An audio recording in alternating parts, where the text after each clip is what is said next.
sommes le 11 décembre 2017, au séminaire du lundi. Donc j'avais prévu de parler du clivage du sujet dans le processus de défense. Et je trouve que ça convient très bien pour notre thématique. Et je vais étendre cette lecture au texte de 1927 sur le fétichisme. Donc le clivage du sujet, c'est 1938.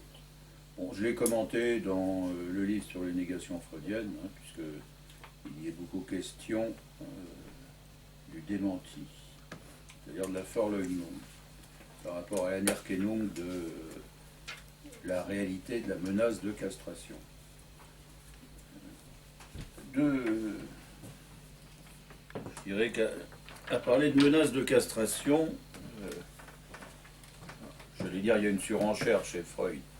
C'est pas sûr du tout. Donc, il va de soi que la question de la castration est posée comme une réalité, différemment de ce que peut être la menace. La jonction que fait Freud, c'est qu'il y a une réalité de la menace. Donc on peut dire que la question de la réalité est posée au travers de la jonction de ces deux termes, et donc au travers de ces trois termes, menace, réalité et castration, organise un ballet, sinon borroméen en tous les cas, templété, dont il va falloir parler.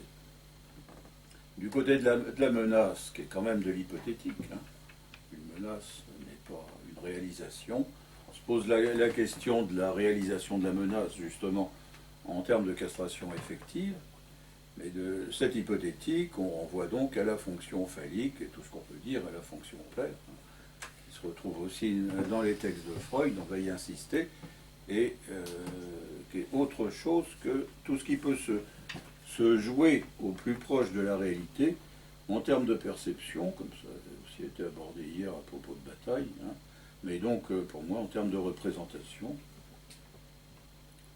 Donc ce sont des termes imaginaires que j'inscris là, et en termes de souvenir. Étant entendu que d'une manière beaucoup plus symbolique, ce qui est en question, je le rappelle, c'est la trace organisant le souvenir, c'est le signe organisant la perception, et c'est la représentance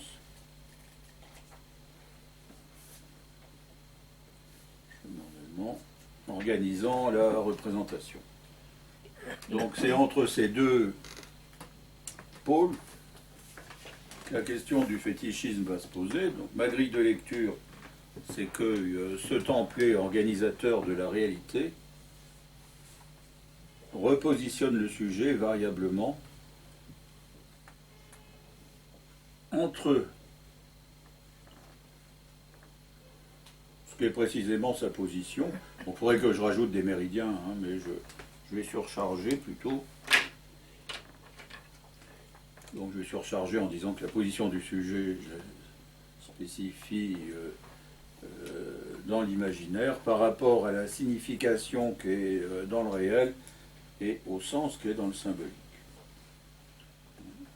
Simplement, position du sujet, c'est moi qui le rajoute pour organiser les trois termes, les trois registres lacaniens, chez Frege, il y a que signification et sens. Du côté de la castration réelle, enfin, d'un côté de la castration, vous ne pourriez pas mettre le grand autre barré aussi, parce que quel est le rapport justement je mets pas entre le grand autre barré et castration?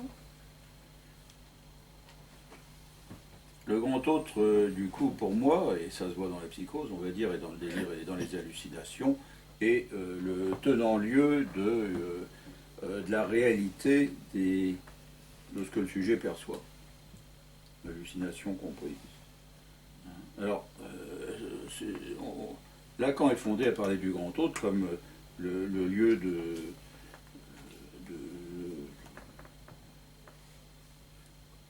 mise en réserve des signifiants. Je dis mise en réserve, ça va retrouver aussi ce que je raconte de la perversion par ailleurs. Mais c'est une mise en réserve qui ne met pas forcément en action les signifiants.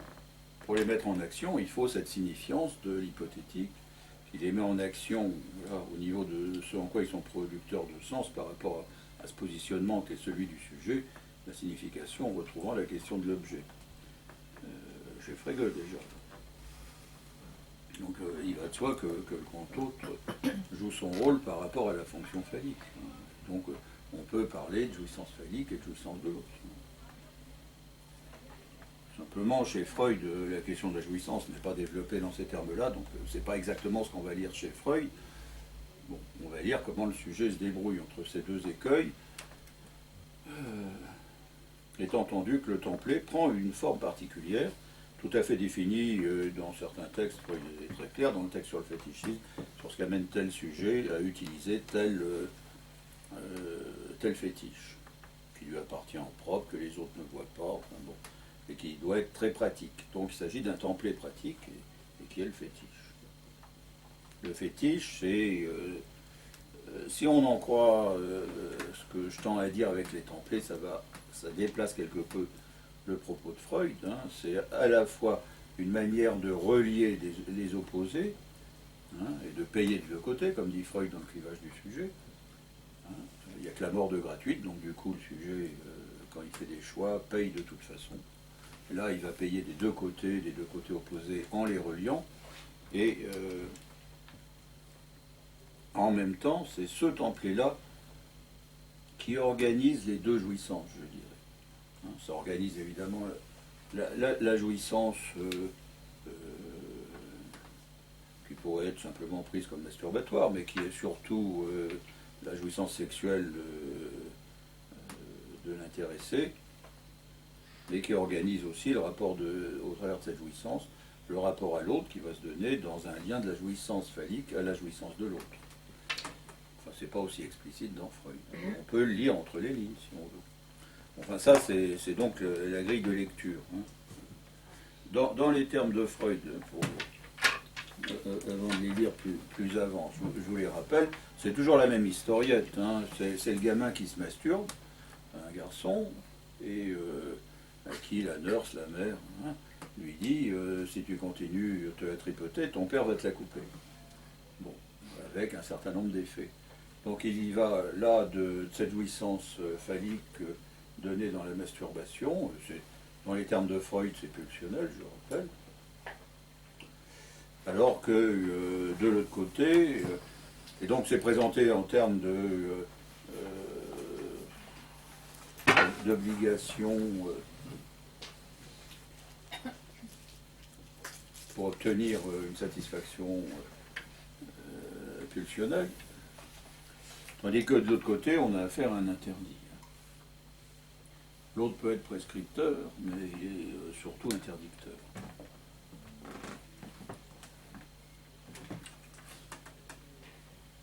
Donc ce schéma-là, il s'accorde tout à fait. Bon, je vous le relis dans les termes de planche. Ils ne sont pas toujours très bons. Donc quand on verra là dans le fétichisme, qui me semble être un meilleur article que celui-là. Parce qu'on à croire que Freud l'avait oublié, cet article sur le fétichisme, puisque il dit je me trouve dans cette position intéressante de ne pas savoir si ce que je veux communiquer doit être considéré comme connu depuis longtemps et allant de soi, ou comme tout à fait nouveau et déconcertant.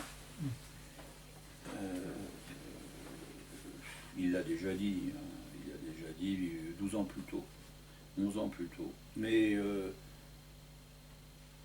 c'est pas seulement ça, là, il ne sait pas. Il est en train de prendre à son compte ce dont il est en train de parler d'un certain entre-deux. Il y a de l'indécision, sinon de l'indécidable. Pour parler de l'indécidable, il faudrait s'avancer doucement aussi. Pour l'instant, on va parler d'indécision. Le sujet est indécis et le Freud est indécis. Bon.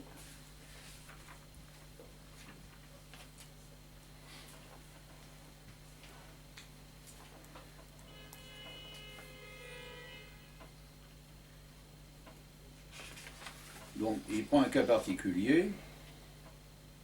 Supposons que le moi de l'enfant se trouve au service d'une puissante revendication pulsionnelle qu'il est accoutumé à satisfaire, donc en se masturbant, et que soudainement il est effrayé par une expérience qui lui enseigne que la continuation de cette satisfaction aurait pour conséquence un danger réel difficilement supportable.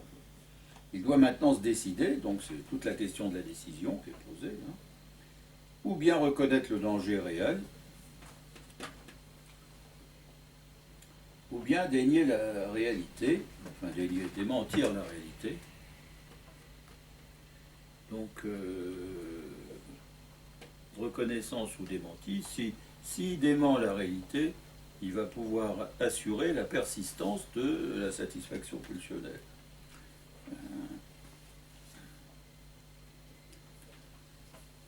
Donc, l'opposition classique de Freud, hein, c'est Anerkennung, la reconnaissance de la réalité de la menace de castration, ou démenti, Verleugnung, hein, qui n'est pas déni. C'est pas un déni. Donc, qu'est-ce qui se passe dans la réalité? C'est simplement aller reconnaître que la petite sœur, dit Freud, enfin, une femme, quoi qu'il en soit, un personnage féminin, n'a pas de zizi. Donc, le cas particulier, enfin, ou les cas que dont Freud a eu connaissance, correspondaient à se dire on ne va pas s'en inquiéter, ça lui poussera. Mais bon, si maintenant il y a en plus une énonciation qui dit que le père peut la couper, ça commence à mettre en corrélation, c'est bien ça, déjà sous une forme de template qui n'est pas encore fétichisée, hein, mettre en corrélation ce qui est proprement une menace et une réalité. Enfin, je le dis dans les termes de Freud. Hein. Donc il doit maintenant se décider, ou bien reconnaître le danger réel, s'y plier, et renoncer à la satisfaction pulsionnelle, ou bien démentir la réalité, se faire croire qu'il n'y a pas motif de craindre, ceci afin de pouvoir maintenir la satisfaction. C'est donc un conflit entre la revendication de la pulsion et l'objection faite par la réalité.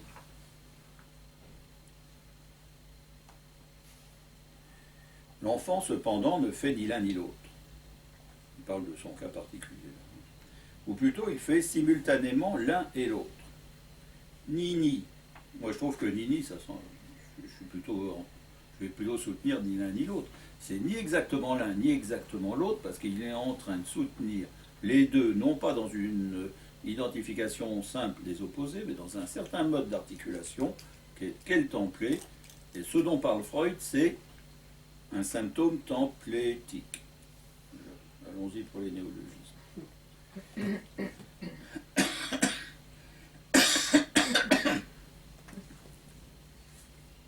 Donc il répond au conflit par deux réactions opposées, toutes deux valables et efficaces. D'une part, à l'aide de mécanismes déterminés. On va voir. Il déboute la réalité et ne se laisse rien interdire. Donc, quelque chose de masturbatoire se maintient. D'autre part, dans le même temps, il reconnaît le danger de la réalité, assume sous forme d'un symptôme morbide l'angoisse face à cette réalité et cherche ultérieurement à s'en défendre. Donc il reconnaît le danger de la réalité, il l'assume sous forme d'un symptôme morbide, donc sous forme d'un fétiche, là, l'angoisse face à cette réalité et cherche ultérieurement à s'en garantir. L'angoisse, hein, je vous rappelle que je la situe à deux niveaux. Hein.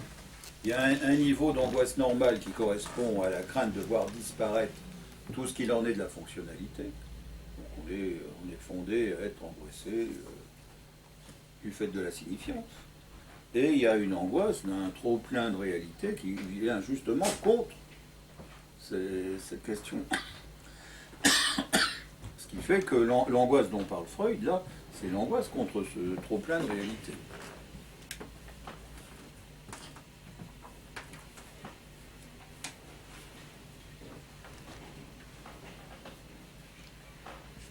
Je peux vous poser une question? Oui. Cet interdit là du côté du plainte ou de la castration, il a un rapport avec l'interdit de l'inceste? Ou est-ce que ça contredit la théorie du Freud sur l'inceste? Non, bon. Il y a un rapport de proximité au sens où l'inceste entre le fils et sa mère, ça amènerait la mère à se réintégrer son produit d'une certaine façon. pousse les choses. Là, la question est semblable. Il ne faut pas que ce soit solipsiste et tout. Intégrer son produit, ça va contre les partitions, et donc c'est ramener un autre sujet à un enfant, comme l'objet de soi qui les produit la mère, ça n'est qu'un objet. Bon. Là c'est la même chose, hein, le rapport de partition entre un corps désexualisé et le sexe, et la fonction phallique, cette partition est interdite aussi bien. Non, cette non-partition est interdite aussi bien. Donc il y a une proximité. Mais on ne va pas confondre. Hein. Donc il n'y a plus d'un interdit. C'est vrai que communément, je parle toujours de l'interdit au singulier comme interdit de l'inceste, mais il faut ramener quand même l'interdit familial eu égard à la masturbation.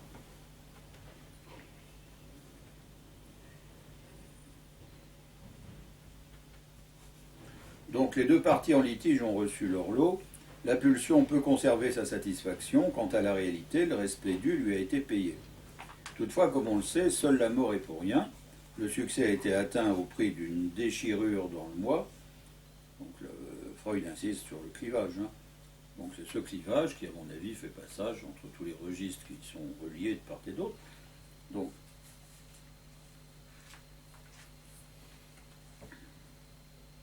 déchirure qui ne guérira jamais plus, mais grandira avec le temps.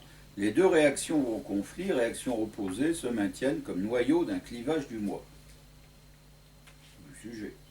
L'ensemble du processus ne nous paraît si étrange que parce que nous considérons la synthèse des processus du sujet comme allant de soi, l'aspect synthétique, unitaire de cet ensemble. Mais il y a justement une négativité interne qui fait tension entre des éléments opposés mais rapportables l'un à l'autre, qui ne se soutiennent que depuis cette opposition. L'ensemble du processus ne nous paraît si étrange que parce que nous considérons la synthèse des processus du moi comme allant de soi, mais là nous avons manifestement tort. Cette fonction synthétique du moi qui est d'une si grande importance à ces conditions particulières se trouve soumise à toute une série de perturbations. Donc,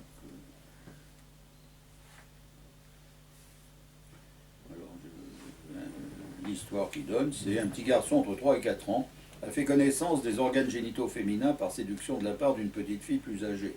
Après la rupture de ces relations, il prolonge par un onanisme manuel intense la stimulation sexuelle ainsi reçue, mais il est bientôt pris sur le fait par son énergique gouvernante et menacé de la castration dont l'exécution, comme de coutume, est dévolue au père. Les conditions de provocation d'un effroi terrible sont données dans ce cas. La menace de castration à elle seule ne produit pas nécessairement beaucoup d'impression. L'enfant refuse d'y croire. Refuse et verweigern. Il ne parvient pas facilement à se représenter qu'une séparation avec cette partie du corps tant estimée soit possible. Et à la vue des organes génitaux féminins, l'enfant aurait pu se convaincre d'une telle possibilité, mais l'enfant n'en avait pas alors tiré cette conclusion, parce que sa répugnance là contre était trop grande et qu'il n'existait aucun motif qui l'y contraignît. Au contraire, ce qui commençait à poindre comme malaise fut apaisé par cette explication. Ce qui manque là viendra par la suite, cela lui poussera plus tard. Ceux qui ont assez observé de petits garçons se rappellent probablement, etc. Donc maintenant, je passe, d'avoir vérifié que la castration existait, il doit maintenant doit croire désormais à la réalité du danger de castration. Donc la conséquence habituelle, considérée comme normale de l'effroi de castration, est alors que le petit garçon cède à la menace, soit immédiatement, soit après un assez long combat, par une obéissance totale, ou du moins partielle. Il ne porte plus la main à ses organes génitaux, renonçant ainsi totalement ou partiellement à la satisfaction de la pulsion. Donc uniquement sur ce versant de l'interdit fondant la réalité. Mais nous attendons bien à ce que notre patient ait su s'en tirer autrement. Il s'est créé un substitut au pénis de la femme, en vain cherché. Un fétiche. Donc le fétiche, c'est c'est le pénis féminin, qui rend compte à la fois de l'inexistence symbolique de quoi que ce soit, fondant précisément des liens autrement symboliques avec la réalité, des liens signifiants. Et en même temps, il a affaire à un vide matérialisé. Donc en quelque sorte, il y a un trou symbolique qui est en corrélation avec un trou réel, pour parler comme Lacan. Ça renvoie pas au non-rapport sexuel?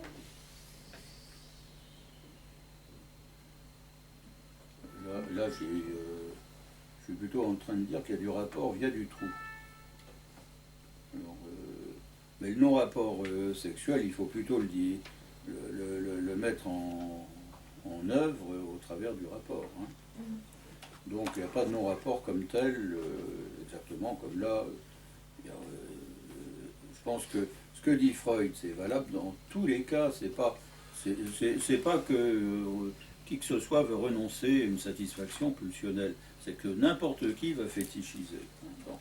Dans l'autre texte, la fétichisation, elle est même strictement symbolique. Hein. Donc en fait, il s'agit de l'homolou qui s'occupe en allemand du brillant Glanz, G-L-A-N-Z, hein, si vous vous souvenez, d'un brillant sur le nez, sauf que, comme il était quand même passé de la Russie à l'Angleterre, en fait, c'est en anglais qu'il faut entendre Glanz, qui est un regard sur le nez. Donc c'est un fétiche qu'il trouve partout. Il n'est pas obligé d'avoir un objet dérisoire pour rendre compte d'une fétichisation. C'est une fétichisation uniquement signifiante. Et ça marche.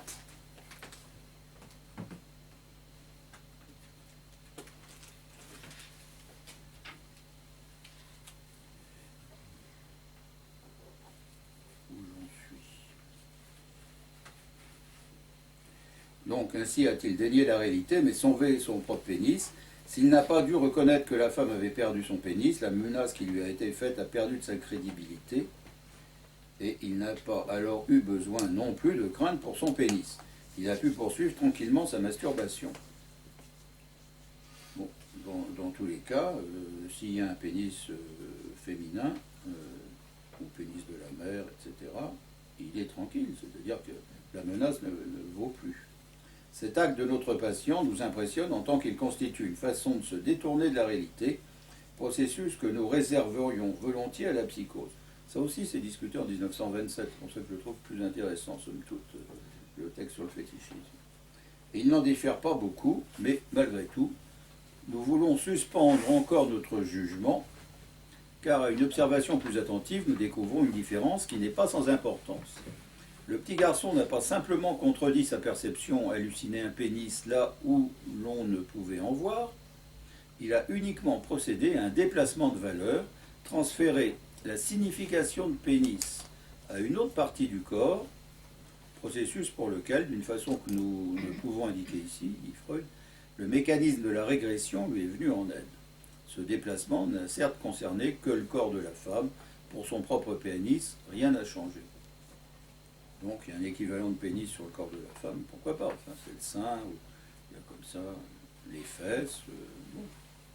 Il y a quand même, ça je me souviens d'un patient, enfin c'était en dispensaire et c'était une injonction thérapeutique, bon, il s'était quand même fait choper parce que, avec ce que je viens de dire, du coup j'oublie. Non, je crois qu'il tripotait les seins dans la rue. Là, ça fait rire certaines, mais pas tout le monde. Donc, il s'est fait choper plusieurs fois, par les flics, et pas par les flics, mais donc il a fini avec une obligation de soins. Il a commencé une analyse. Mais bon, il y a les gens qui pincent les fesses. Hein. Pareil, au métro, c'est fréquent. Des dames.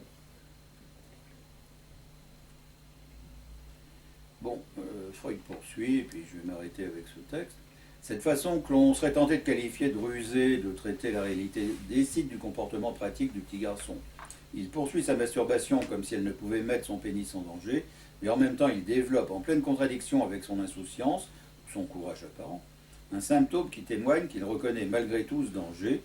On l'a menacé que le père le châtrerait et aussitôt après, simultanément à la création du fétiche, apparaît chez lui une angoisse intense du châtiment par le père, angoisse qui l'occupera longtemps et qu'il ne peut maîtriser et surcompenser que par la mobilisation totale de sa masculinité. Cette angoisse à l'endroit du père, elle non plus, ne souffle mot de la castration. Avec le secours de la régression à une phase orale, elle apparaît comme angoisse d'être dévorée par le père. Et voilà les exemples, Chronos, Zeus. Mais pour en revenir à notre cas, ajoutons qu'il produisit encore un autre symptôme, certes mineur, qu'il a conservé jusqu'à ce jour, une sensibilité anxieuse de ses deux petits orteils devant un attouchement, comme si dans tout ce va-et-vient entre déni, démenti et reconnaissance, c'était donc le va-et-vient, c'est ce que j'appelle templé, là. Et c'est ce que j'appelle vacillation avec Bataille et Lacan. C'était quand même la castration qui avait trouvé une expression plus distincte. C'est le problème. C'est dommage que ce texte de Freud n'ait pas été prolongé, mais c'est quand même le problème de savoir comment tout ce qui est signifiance et castration, je n'ai pas mis signifiance, joue sur le templé lui-même. Donc j'ai quand même insisté sur le fait que